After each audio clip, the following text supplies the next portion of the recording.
네, 시장의 흐름을 꿰뚫는 핵심 바로 왜라는 질문입니다. 종목에는 이유 없는 상승도 하락도 없습니다. 냉철한 분석과 집요한 질문으로 시장의 본질을 파헤칩니다. 숫자 너머의 진짜 흐름을 지금부터 짚어봅니다. 궁금한 종목 Y 오늘 함께할 분을 소개합니다. 기업공시연구소 변영인 대표, 엠비엔골드 성하준 매니저 함께하겠습니다. 어서 오세요. 네, 반갑습니다. 네. 자, 이제 오늘도 우리 시장 안에서 어떤 해결책을 가지고 내일의 시장의 해답을 찾아야 될지 이야기를 나눠보도록 하겠습니다. 궁금한 종목 Y 첫 번째로 들어갑니다. 첫 번째 열어주시죠. 자, 체코 원전 수주 임박, 관련주 들썩 왜? 한수원이 체코 두코반이 5, 6호기 수주 확정이 이제 초읽기에 들어갔다. 5월 정도가 되면은 이제 확정이 될 것 같다라는 오늘 뉴스 헤드라인들이 많이 보도가 좀 됐습니다. 이제 26조 원 정도의 규모를 가지고 있을 것 같고 테멜린까지 포함을 해보면은 여기서 플러스 알파가 될 것이다라는 이야기도 나오고 있습니다. 자, 이로써 우리나라 국내 원전이 처음으로 유럽에 수출을 하게 되는 역사를 기록하게 되는 겁니다. 자, 이제 웨스팅하우스와 이제 기자재, 핵심 기자재들을 어떻게 협력을 했는지 세부 사항들이 어떻게 나오는지도 중요할 것 같습니다. 거기에서 과연 이 원전 팀 코리아가 어느 정도의 지분을 잘 가져가는지도 우리가 좀 뉴스로 체크를 해봐야 될 것 같은데요. 자, 먼저 변영희 대표님. 네. 일단은 원전주들은 조금의 그 역사가 있습니다. 바로 이벤트로 움직였다. 일정대로 움직인다라는 그런 좀 특정한 특징이 좀 있는데 지금도 그렇습니다. 오늘 호재가 나와서 일부 종목들이 주가가 좀 반등을 하긴 했는데 이제쯤 우리가 걱정해야 되는 건 세론 나오면 어떡하냐라는 것 같은데 앞으로 좀 대응 방법은 어떻게 해야 될까요? 네. 일단 체코의 원전 수주 성과를 좀 단기적으로 해석하는 것은 좀 무리가 있지 않을까. 왜냐하면 그동안 이 탈원전 정책 기조에서 원전 산업이 이 성장 기조의 정체성들이 크게 좀 상실됐던 부분들, 이 부분은 좀 아쉬웠었고요. 이 부분이 해외에서 특히나 유럽에서 처음으로 좀 이루어지는 수주 성과를 좀 보인다는 점은 여기서 역사를 새롭게 쓴다는 관점에서 원전 산업의 낙수 효과를 다시금 좀 평가해야 되는 그런 가치가 좀 되지 않을까라고 볼 수 있겠고, 이 부분은 최근에 두코반이 신규 원전에 관련된 이 원전 입찰에 관련된 이 신청이 지금 이 반독점 사무소가 좀 기각을 했죠. 여기에 더해서 일시적으로 좀 보류됐던 이 계약 체결이 다음 달 좀 가셔야 되는 그런 부분들은 초기에 두코바니 원전 2기 그리고 이후에 이 테물린 원전의 2기가 다시금 우리나라의 수주로 좀 이어질 수 있는 그런 긍정적인 기대 요인들을 좀 주목해봐야 될 것 같고, 전체적인 어떤 사업비가 한 26조 2천억 원입니다. 맞아요. 그러니까 추가적으로는 한 26조에서 28조 원, 그러니까 전체 사업 규모 50조 원을 한국이 모두 다 수주할 수 있는가, 이 부분도 좀 중요한 좀 체크 포인트인데, 여기 더해서 국내 11차 전기보원에 관련된 내용들도 우리가 이 기간적인 어떤 시점과 좀 맞물려서 본다면 대형 원전 2기와 소형 모듈 원전 1기, 그래서 전체적으로는 국내외 수주가 동일하게 좀 이어질 수 있는 부분들. 다만 해당되는 어떤 이 신규 원전의 2기가 2029년도에 좀 착공 계획을 좀 갖고 있습니다. 그래서 2036년도에 준공이 되고 2038년도에 상업화 운전을 좀 시작한다는 그런 일정들이기 때문에 단기적으로 실적에 유입될 수 있는 기대 요인들은 좀 제한적이다. 다만 우리가 좀 평가할 수 있는 부분들은 2029년도 이후부터는 점진적으로 원전에 관련된 수주 성과가 좀 반영된 시기이기 때문에 전 중장기 모멘텀에 대한 상징적인 의미는 재차 좀 봐야 될 것 같고, 이 점은 단기적으로는 기대감에 움직였던 중소형주가 수급으로 좀 이점을 좀 보였지만 이후부터는 실질적인 실적이 좀 유입될 수 있는 그런 종목군들로 옥석 가리기가 좀 필요한 시점이 좀 되지 않나 라고 판단되고 있습니다. 알겠습니다. 일단 중장기적으로 봤을 때 원전은 또 이제 긍정적인 포인트를 가져갈 것 같은데 변영희 대표님 추가적으로 뭐 BHI라든지 두산 에너빌리티도 최근에 주가가 많이 좋았어요. 그러니까 정말 단기 오브 단기 고점은 아닐까. 그래서 조금 이후에 주가가 좀 소화가 되면 매수하는 것 어떨까라는 생각도 드는데 어떻게 보시나요? 네, 일단 뭐 기대감들에 의해서 좀 주가가 좀 가는 것은 맞는데 다만 사실 이 채권전 수주 관련된 기대감들이 정말 주가에 좀 많이 반영이 됐나라는 관점에서 저는 아직의 상승률 관점에서는 크게 좀 반영되지 못했다. 아직은 더 반영할 게 많다. 3월 달에 원전 기대감들 반영되지 못했고 이게 지연이 되면서 일부 좀 노이즈가 되면서 수급을 되돌렸고요. 이 부분이 다시금 뭐 7월로 좀 예정됐던 게 5월이라는 숫자로 좀 당겨지긴 했지만 여기서 일회성은 좀 끝나는 것이 아니라 내년도부터 본격화된 미국의 뭐 SMR 프로젝트라든가 그다음에 이 이후에 추가적인 원전의 수주 성과는 해외를 좀 논외로 하더라도 국내에서도 충분히 좀 기대할 수 있는 요인들이 좀 있기 때문에 이런 관점에서 보면 저는 뭐 세론 대비해서는 일부 뭐 수급적인 어떤 노이즈가 좀 있을 수는 있겠지만 많은 비중보다는 많이 쉬어가는 구간의 분할 매수 관점에서는 좀 접근은 필요한 구간이 아닌가라고 좀 판단하고 있습니다. 알겠습니다. 자, 그럼 더 반영해야 될 게 많다라고 또 좋은 측면에서 변영희 대표가 이야기를 해줬습니다. 그런가 하면 성화준 매니저님, 우리가 더 나아가가지고요. 지금 친환경 에너지, 뭐 신재생 에너지의 순환매 장세라고 볼 수가 있습니다. 막 지지난주부터 이야기를 보면은 태양광 막 움직였죠. 지난주 금요일까지 막 움직였습니다. 그리고 풍력도 움직였고요. 여기에 좀 곁들여 있는 원전도 이래서 반응이 되는 건가? 원전은 뭐 자기만의 수주 모멘텀이 있긴 하지만 친환경만의 순환매가 있다 보니 더 우리가 기대할 만한 포인트가 있을지, 전략이 좀 될 수 있을지 궁금합니다. 사실 제가 보는 지금 시장 입장에서는 요 친환경 에너지와 원전주의 흐름들은 이제는 같이 좀 묶어서 가야 되지 않나라는 관점이 좀 강한 것 같아요. 그러니까 이전에는 정권 교체가 일어나면 아무래도 탈원전 정책, 뭐 친환경 에너지 정책, 뭐 이런 부분들로 있어서 관련 종목들의 등락폭이 상당히 커졌죠. 실제로 우리나라 시장 같은 경우에도 윤석열 전 대통령의 파면이 나왔을 때 당시에도 원전 관련주가 급락하는 모습을 보여주면서 확실히 정책적인 부분에 있어서 모멘텀이 강했구나라는 부분들을 볼 수가 있었는데, 이번에 새롭게 조기 대선을 앞두고 정책적인 이슈가 붙는 것은 에너지 믹스 관련된 재료가 일단 가장 크다라고 말씀을 드려야 될 것 같아요. 아무래도 이건 우리나라뿐만 아니고 글로벌 흐름을 전체적으로 놓고 보더라고 하더라도 현재로서는 계속해서 이제 전력에 대한 수요가 급증하는 분위기에 이 친환경 에너지 또는 원전 에너지 이 한쪽만 가지고는 충당이 안 된다라는 게 결론이 나온 거죠. 하다 보니까 확실히 원전 쪽에 대한 비중, 그리고 친환경 에너지에 대한 비중을 어느 정도 좀 포트폴리오를 좀 다변화해서 국가의 전력 에너지를 이제는 한쪽으로 치우칠 수는 없다라는 분위기가 지금 최근에 원전주와 친환경 에너지의 순환매를 좀 많이 이끌어내고 있는 게 아닌가라고 저는 생각을 하고 있고요. 네. 이런 종목들을 여러분들이 본다라고 한다면 당연히 뭐 원전주는 수주에 대한 기대감이 당연히 붙어 있는 상태이지만 이 친환경 에너지, 신재생 에너지에 대한 한 수주도 생각을 안 하시면 안 돼요.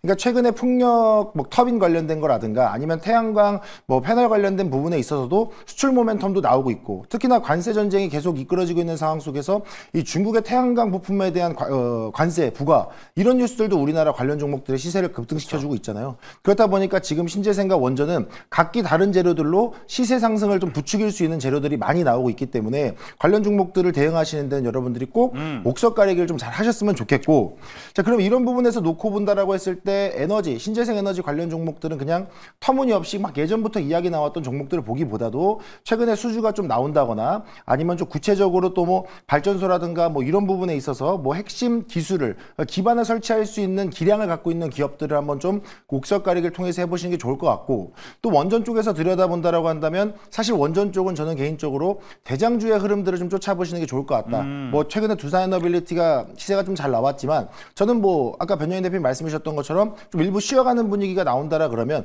그 조정장을 좀 더 이용해 보시는 것도 여러분들이 원전주 대응 충분히 할 수 있을 것 같다 말씀드리겠고, 물론 원전주도 난 대장주 따라가는 건 좀 무섭습니다, 이미 많이 올랐잖아요 라는 관점이라고 하신다라 그러면 다른 기자재 종목들도 충분히 대기를 하고 있으니까 네. 그런 부분들까지 함께 들여다보시면 좋을 것 같습니다. 알겠습니다. 자, 원전에 대해서 긍정적으로 두 분 다 이야기를 해줬습니다. 마지막으로는 뭐 이제 대형주도 좋고 그 밑에 이제 중소기업들도 좋다라고 이야기를 해줬는데, 여러분들 그래서 종목이 좀 궁금하시죠? 채팅창 한번 읽어보고 가겠습니다. 지금 이제 BMW님께서 하준 전문가님 1위 하셨나요? 물음표 하셨는데, 아무래도 앞방송 텐베거에서 지금 수익률 1위를 뭐 달리고 있다라고 합니다. 이렇게 1위를 달리는 매니저가 원전에서 어떤 종목을 탑픽으로 볼지 궁금한데 탑픽 좀 언급해 주시죠. 원전 관련주로서의 탑픽은 솔직히 말씀드리면 이제 바닥에 있는 종목 끌어올려도 더 좋겠지만, 저는 아까 말씀드렸던 원전은 일단 대장주 흐름으로 보시는 게 좋을 것 같다. 두산에너빌리티 좀 집중해 보셨으면 좋겠습니다. 예.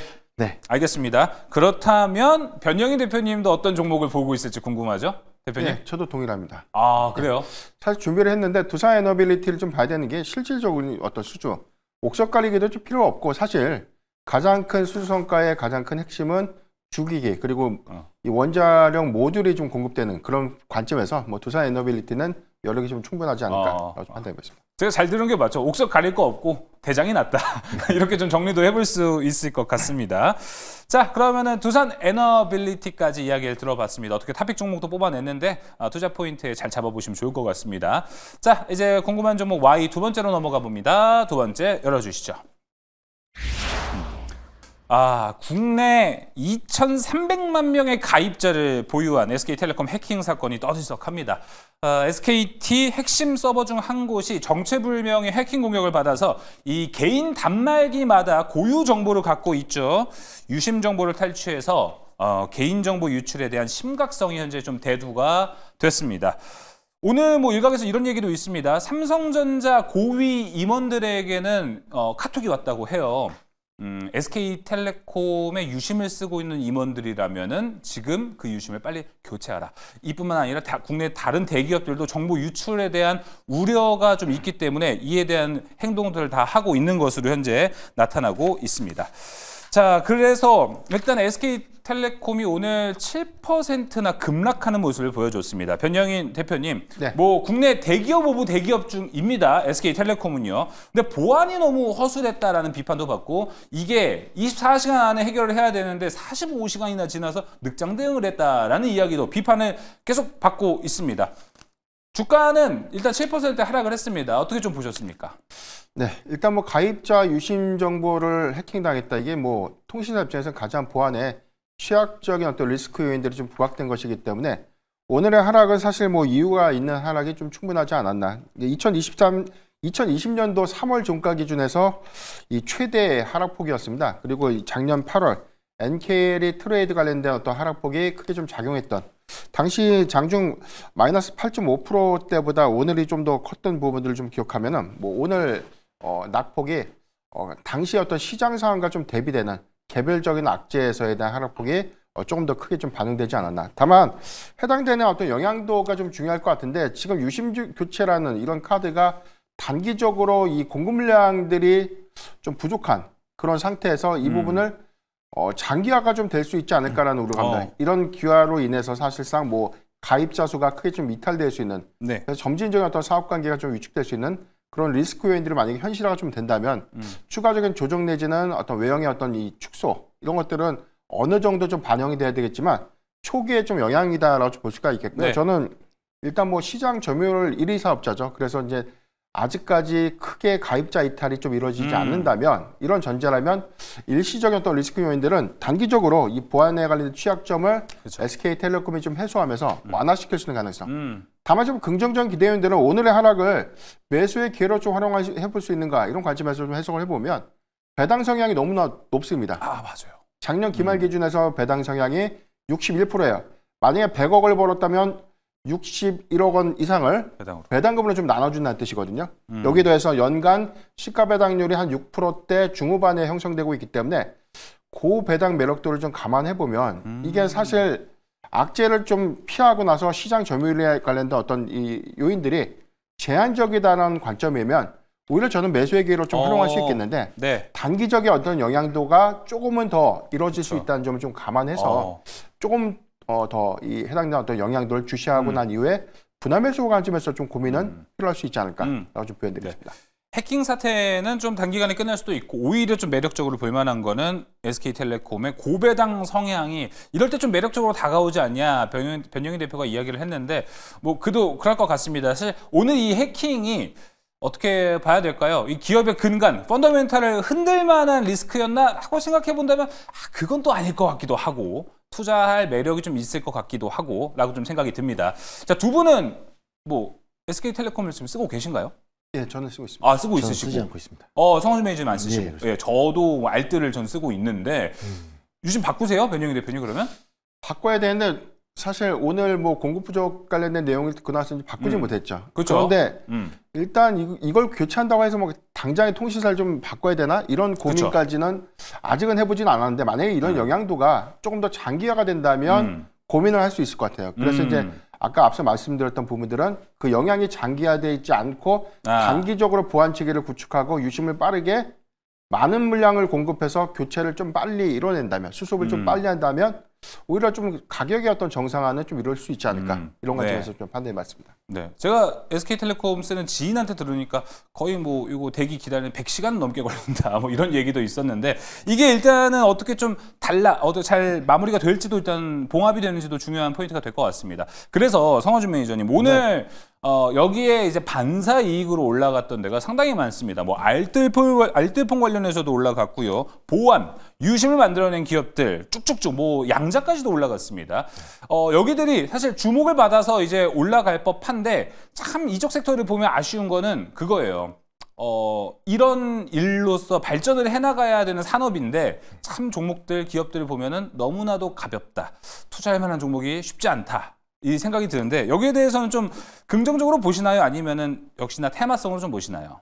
일단 결론부터 말씀드리면 저는 테마성이 좀 더 짙지 않을까라고 좀 말씀을 드리고 싶습니다. 일단 오늘 관련된 종목들의 급등세가 워낙 잘 나왔다 보니까 아무래도 관련주에 대한 뭐 단타 트레이딩, 단기 트레이딩 잡으신 분들은 좀 적잖게 수익을 좀 보셨을 수 있을 것 같은데 저는 일단 이 보안 관련주, 뭐 유심 관련주의 재료의 연속성이 가장 중요할 것 같습니다. 아무래도 뭐 이동통신사의 보안 체계 취약성이 좀 대두가 되면서 부각이 되면서 관련 종목들이 움직임이 나온 건데 지금 현재로서는 관련된 대응들이 계속해서 나오고 있는 상황이죠. 물론 시간이 좀 오래 걸린다라고 좀 이야기는 나오고 있습니다만 아직까지는 좀 재료에 대한 해소, 그러니까 재료에 대한 대응 방안들이 나오고 있다 보니까 이 재료들에 대한 연속성을 조금 더 확인을 해봐야 될 것 같고 지금 시장에서는 그럴 수밖에 없다라고 보는 게 사실 이 보안 관련주, 유심 관련주보다도 시장을 가장 강하게 잡고 있는 건 일단 조기 대선 그리고 관세 관련된 시장의 재료가 훨씬 저는 크다라고 보는 겁니다. 그래서 단기간으로는 시장에 대한 재료가 뭐 단발성으로 테마성의 흐름이 좀 짙을 수는 있겠습니다만 저는 이거를 좀 중장기적으로 계속 지켜보기보단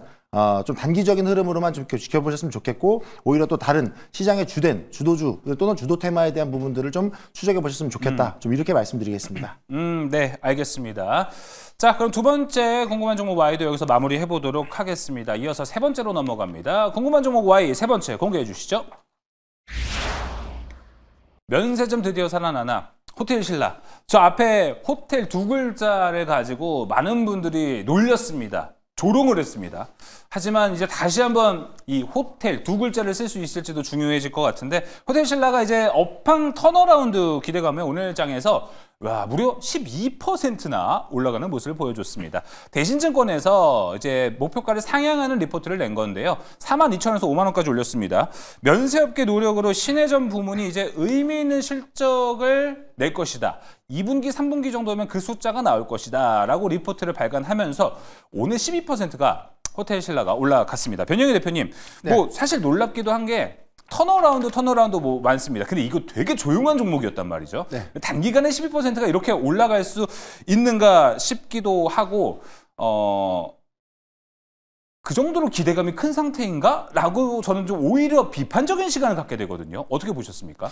호텔 신라가 사실 뭐 고점 대비에 대해서 저점이 굉장히 좀 낮아졌던 구간들 특히나 이런 부분을 뭐 코로나19 팬데믹을 좀 거치고 난 이후에 오히려 엔더믹 전환 이후에도 사실 업황에서 회복이 계속해서 좀 재차 지연됐던 흐름들이죠. 면세 사업 부분에 관련된 적자가 지속해서 좀 누적을 좀 보이고 있고 업황 개선을 계속해서 이룬다 했지만 뚜렷한 어떤 개선 기미가 계속해서 좀 없었기 때문에 이 부분이 오히려 좀 투매를 좀 유발하면서 최근에 어떤 저점 형성을 좀 했다라고 좀 볼 수 있겠고요. 1분기 실적 발표를 좀 했는데 이 부분도 역시나 전년 동기 대비해서 실적 추이를 좀 비교했을 때도 부진한 실적이었는데 지난 4분기 대비해서 매출 그리고 영업이익 적자 부분이 대폭 좀 축소됐다. 이거 하나 때문에 오늘 상승한 것이거든요. 그런데 이제 세부 데이터를 보면 이 시내면세점 그리고 공항점에 관련된 매출이 4분기 대비해서 좀 증가됐던 부분을 단순하게 면세 사업 부분에 대한 완연한 회복으로 좀 볼 수 있는가. 이 부분에 대해서는 일부 좀 회의적인 시각이 좀 강하기 때문에 1분기 실적에 관련된 기대감, 턴어라운드에 관련된 가능성들은 확인했지만 이 부분은 2분기 그리고 하반기에 연속 성과를 보여주지 못한다면 다시 주가는 좀 제자리로 회귀될 수 있지 않을까. 이런 부분도 좀 주의를 해야 될 것 같고요. 대체 잔고에 관련된 부분들 그리고 여기 관련된 공매도 잔고도 좀 높기 때문에 수급의 연속성은 앞으로 업황 회복이 필수가 좀 되지 않을까라고 좀 표현드리겠습니다. 네, 알겠습니다. 자, 그래서 오늘 호텔 신라를 두고는요, 성화준 매니저님 그렇습니다. 오늘 총 12%가 올라갔는데 그 중에 6%는 이 업황 턴어라운드가 올린 거라 치자. 나머지 6%는 이제 5월이 다가오지 않습니까? 중국의 한한령 해제 기대감이 6%를 나머지 올린 거다라고 이야기를 같이 하고 있습니다. 근데 다가오는 5월, 뭐 중국의 소비에 대해서 우리가 좀 긍정적으로 볼만한데 중국 소비 사실 면세 말고도 더 괜찮아 보이는 sek터가 많거든요. 어떻게 보십니까? 저도 사실 그쪽에 좀 집중을 해보셨으면 좋겠는 게 사실 오늘 호텔신라의 주가 그리고 또 실적에 대한 기대감으로 상승 흐름이 반영이 된 부분은 저도 개인적으로는 면세점에 대한 매출 물론 굳건하게 자리 잡아준다라 그러면 뭐 실적에 대한 뭐 기대감 당연히 붙을 수 있겠지만 개인적으로 면세점에 대한 실적 기대감이 계속 연속성이 있을까 하는 의문 당연히 나올 수밖에 없습니다. 지금 전 세계 시장 경제를 흐름을 본다라 그러면 지금 당장 면세점에서 쇼핑을 이어가고 그에 대한 매출을 실적으로 반영한다? 이거는 저는 솔직히 조금 더 시장 경기 회복이 좀 나온 뒤에야 반영이 될 거라고 보고 있고 현재로서는 그냥 단기적으로 일부 유흥을 위한 뭐 여행에 대한 소비가 조금 더 늘어날 것으로 보이고 특히나 이제 단가가 조금 더 저렴한 화장품이라든가 아니면은 이제 엔터 종목들 뭐 일부 아티스트들에 대한 뭐 굿즈라든가 아니면 콘서트 수익 이런 부분들이 조금 더 한한령 해제에 대한 기대감 또는 5월 달에 뭐 추후에 있을 뭐 그 중국의 단체 관광에 대한 기대감 이런 것들이 오히려 저는 면세보다는 엔터나 화장품 쪽으로 더 많이 붙지 않을까라는 기대감은 충분히 있다라고 말씀 좀 드리고 싶고요.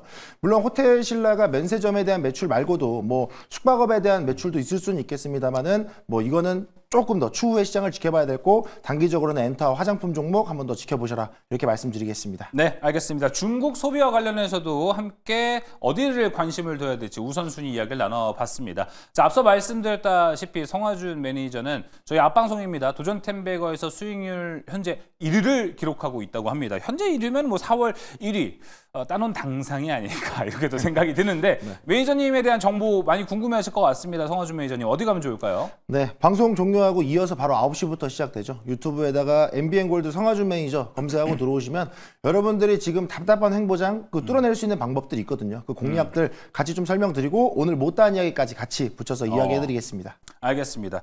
저희 또 이 야간투자본부 1부에도 가족이니까 앞방송에서 꼭 1등 하시길 기원하면서 마무리해 보도록 하겠습니다. 지금까지 변영희 대표와 성화준 매니저와 함께했습니다. 오늘 말씀 고맙습니다.